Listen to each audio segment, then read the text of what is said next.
풀리면서 피해 조사와 긴급 복구 작업이 속도를 내고 있습니다. 피해 지역에선 뒷불 감시가 계속되고 있습니다.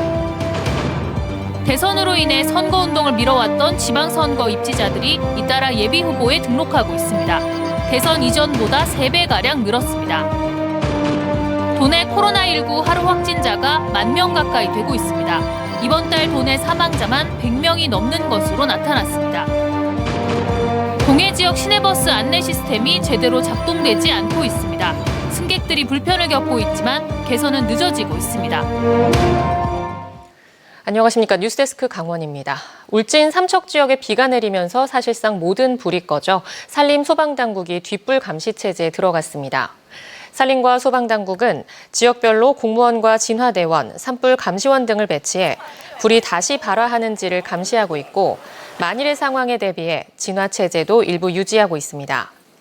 지난 4일부터 13일까지 213시간 이어진 울진 삼척 산불로 인한 산불 영향 구역은 2923헥타르에 이르는 것으로 추산됩니다. 또 인명피해는 없지만 주택 319채, 농축산시설 139곳 등 시설물 643곳이 불에 탄 것으로 잠정 집계되고 있습니다. 한편 산불이 진화됨에 따라 해당 시군들은 피해 조사와 복구, 이재민 생활안정 지원에 속도를 내고 있습니다. 산불 피해지 주민들에 대한 심리상담이 각 시군별 정신건강복지센터를 통해 진행됩니다. 강릉시 정신건강복지센터는 산불 피해를 입은 옥계면 이재민들을 대상으로 각 피해지를 방문하거나 전화를 통해 1차 심리상담을 진행한 결과 2명이 심층 상담이 필요해 추가 상담을 할 계획입니다. 동해시 정신건강복지센터는 오는 18일 춘천의 트라우마센터와 함께 승지동 피해민들을 대상으로 심리상담을 진행할 예정이며 다음 주엔 망상동 피해민들을 대상으로 상담을 할 예정입니다. 대선에 집중하며 선거운동을 미뤘던 지방선거 입지자들이 대선 이후 잇따라 예비후보 등록에 나서고 있습니다.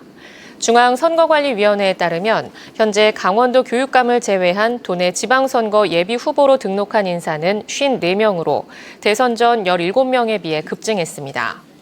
강원도지사 1명, 시장직은 원주, 강릉, 동해시 각 1명, 춘천, 태백시 각 2명, 속초시 3명 등 10명으로 모두 국민의힘 소속입니다.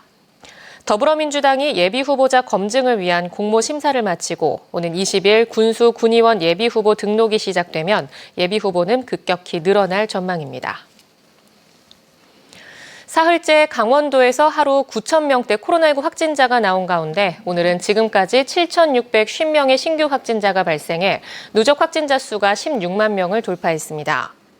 오후 6시 기준 시군별 신규 확진자 수는 춘천 2,080명, 원주 1,544명, 강릉 1,115명, 속초 500명, 동해 332명입니다. 도내 누적 확진자 수는 16만 1,914명으로 늘었습니다. 오늘 0시 기준 강원도 누적 사망자는 전날보다 12명 늘어난 271명, 위중증 환자는 96명으로 집계됐습니다. 강원도의 코로나19 하루 확진자가 10,000명 가까이 이르면서 이번 달에만 100명 넘게 병상에서 숨졌습니다. 오늘부터 병의원에서 신속 항원 검사 양성을 받으면 PCR 없이 확진자로 분류하는데요. 확진자가 나온 뒤 가족들이 사흘 안에 PCR 검사를 받아야 한다는 권고는 유지됐습니다. 이병선 기자입니다. 오미크론 변이로 시작된 확진자 급등세가 정점을 향해 가고 있습니다. 강원도에서 지난주에만 5만 4천 명, 하루 평균 7,700명이 늘었고 이번 달에 이미 9만 명 이상이 확진됐습니다. 특히 최근 사흘 사이에는 하루 확진자가 9천 명을 넘기고 있어 10,000명도 코앞입니다. 이번 달 코로나 사망자는 처음으로 100명을 넘겼습니다. 지난달 48명보다 2배 이상 많고 2년 동안 누적 사망자 271명의 40%가 이달 2주 동안 사망한 겁니다. 중증화율의 추세도 좋지 않습니다. 치명률은 0.1%가량으로 이전과 비슷하지만 신규 중증 환자 발생과 일일 사망자 숫자가 비슷하거나 더 많아 중환자 병상은 연일 포화 상태를 면하지 못하고 있습니다. 확진자 자체가 워낙 많아 보건소 등 일선 현장의 과부하가 이어지자 방역당국은 확진자 분류 체계를 개편했습니다. 의료기관에서 전문가용 신속 항원 검사를 받아 양성으로 확인되면 별도의 PCR 검사 없이 바로 양성으로 분류하기로 한 겁니다. 일단 앞으로 한 달 동안 한시적으로 적용되고 효과에 따라 연장 여부를 결정합니다. 확진자 가족이 3일 안에 PCR 검사를 받는 현행 권고는 유지됩니다. RAT 검사는 이제 위양성이나 위음성이 어느 정도는 가능성이 좀 있기 때문에 3일째 정도는 PCR 검사를 받으실 것을 공고를 드립니다. 다만 이 경우에도 이미 증상이 있어 진료 조치가 필요하면 동네 의료기관에서 신속항원 검사를 받아도 된다고 덧붙였습니다. MBC 뉴스 이병선입니다. 동해시가 5년여 전부터 시내버스 안내 시스템을 일부 정류장에 갖춰 시민들에게 운행 정보를 제공하고 있습니다. 그런데 시스템이 원활하게 작동하지 않아 승객들이 불편을 겪고 있는데 정상 운영에도 상당한 시간이 걸릴 것으로 보입니다. 배현한 기자가 보도합니다. 동해시의 시내버스 정류장입니다. 버스 운행 정보를 알리는 전광판이 설치돼 있지만 버스 한 대의 운행 정보만 표시되고 있습니다. 여러 대의 버스가 정류장에 도착하지만 해당 내용은 버스 운행 정보에 나오지 않고 있는 겁니다. 또 다른 버스 정류장의 안내 시스템 화면은 아예 먹통이 돼버렸습니다. 이처럼 버스 정보 안내 시스템이 설치돼 있지만 아무 내용도 표시되지 않고 있습니다. 좋은 시설을 갖춰놓고 제대로 작동이 되지 않다 보니 이용객들도 답답하다는 반응입니다. 기다리는데 몇 시에 오는지도 모르고 한참 기다려도 안 오니까 차가 불편하죠. 아예 없으면 그냥 그런 데로 했어. 옛날 같이 그렇게 했는데 저리 하다가 갑자기 안 나오니까 왜 또 안 나오나 이런 생각 들기도 하고. 동해시는 지난 2017년부터 1억 원이 넘는 예산을 들여 시스템을 구축하고 정류장 13곳에 전광판을 설치했습니다. 하지만 일부 버스 노선을 공유하는 삼척시와의 호환 문제를 비롯해 시스템 자체의 고장으로 인해 지난해부터 버스 정보 안내 시스템이 이렇게 말썽을 부리고 있습니다. 버스 단말기가 고장이 잦아서 계속 교체하고 수리 보수하는데 부품 수급이 좀 어려움이 있어서 그 버스 안내 정보 안내 시스템 제공하는데 조금의 어려움이 있습니다. 당분간 버스 정보 안내 시스템이 정상화되기는 어려워 보이는데 동해시는 우선 QR코드를 이용한 안내 시스템을 구축하겠다는 구상이지만 고령층이 많은 이용객의 특성상 실효성이 있을지는 의문입니다. MBC 뉴스 배현환입니다. 지역 소멸의 위기감이 높아지면서 지자체마다 차별화된 대책 마련에 고심하고 있습니다. 도내에선 처음으로 평창군이 초중고에 이어 대학도 무상교육 실현에 나섰습니다. 교육 지원 정책을 통해 인구 감소와 지역 소멸을 막겠다는 의도입니다. 조성식 기자입니다. 해마다 인구가 감소해 4만 명 붕괴 위기에 놓인 평창군.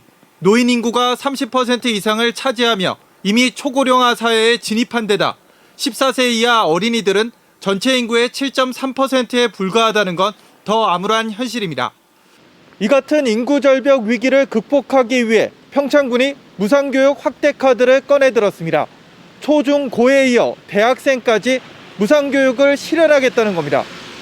1년에 한 학기만 지원하던 것을 올해부터 1, 2학기 등록금을 모두 지급하기로 지난해 말 평창 장학회의 장학금 지급 규정을 개정했습니다.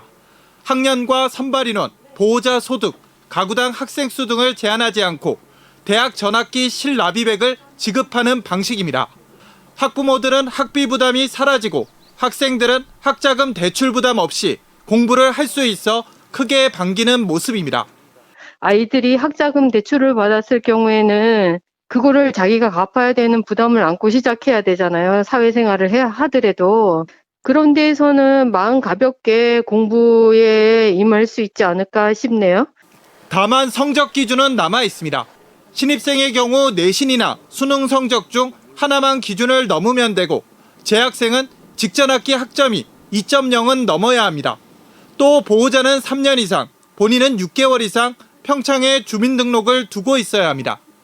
교육 인프라가 부족한 상황에서 학생에 대한 직접 지원을 늘려 인구 유출을 막고 낮은 출산율도 극복하겠다는 전략입니다. 교육의 수준을 향상하기에는 한계가 있다. 등록금을 전액 지원하고 또 수도권 지역에는 우리 공공기숙사 같은 것도 확대를 해서 지역의 주민들이 그런 경비 문제나 이런 교육 문제를 해결할 수 있도록 이렇게 도와주는 것이. 평창 장학회는 현재 96억 원가량의 기금이 조성돼 있는데 이번 장학금 확대로 연간 장학금 지급액은 평소의 2배 정도인 15억 원가량이 사용될 것으로 내다봤습니다. 화천에 이어 강원도에선 두 번째로 그나마 학생 수가 적은 농촌 지역이라 예산에 큰 부담이 없다는 계산입니다. 매년 장학회 기부금도 늘고 있어 주민과 지자체가 함께하는 인재 육성 노력이 지역 소멸 해소 방안으로도 기대를 모으고 있습니다. MBC 뉴스 조성식입니다.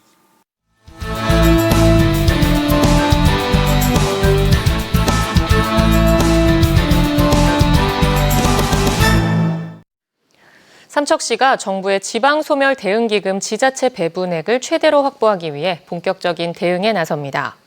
삼척시는 지난달 지방소멸 대응기금 투자계획 수립을 위한 연구 용역을 전문기관에 의뢰하고 실무회의를 열어 삼척시만의 차별화된 사업 발굴과 기금 확보 방안 논의를 시작했습니다. 지방소멸대응기금은 인구 감소 지역으로 지정된 89개 지자체를 중심으로 정부가 연간 1조 원씩 10년간 지원하는 것으로 해당 지자체에서 5월까지 투자 계획을 수립해 제출하면 평가를 거쳐 올해 최대 120억 원, 내년부터는 최대 160억 원까지 차등 지원됩니다. 강원도 내에서는 삼척시를 비롯해 태백, 정선, 고성, 양양 등 12개 지역이 인구 감소 지역입니다. 강릉시가 옥계면 금진리와 강동면 신곡리 일대에 추진되고 있는 대규모 복합 관광단지 조성을 앞두고 오는 18일 탑스텐 호텔에서 주민 설명회를 개최합니다. 강릉시가 추진하는 복합 관광단지는 금진리와 신곡리 일대에 1조 5천억 원을 투자해 바다 공연장과 에코돔 식물원, 야외 키즈파크 등을 포함한 자연공원과 세계적인 브랜드의 골프 리조트 호텔을 포함하는 대형 사업입니다.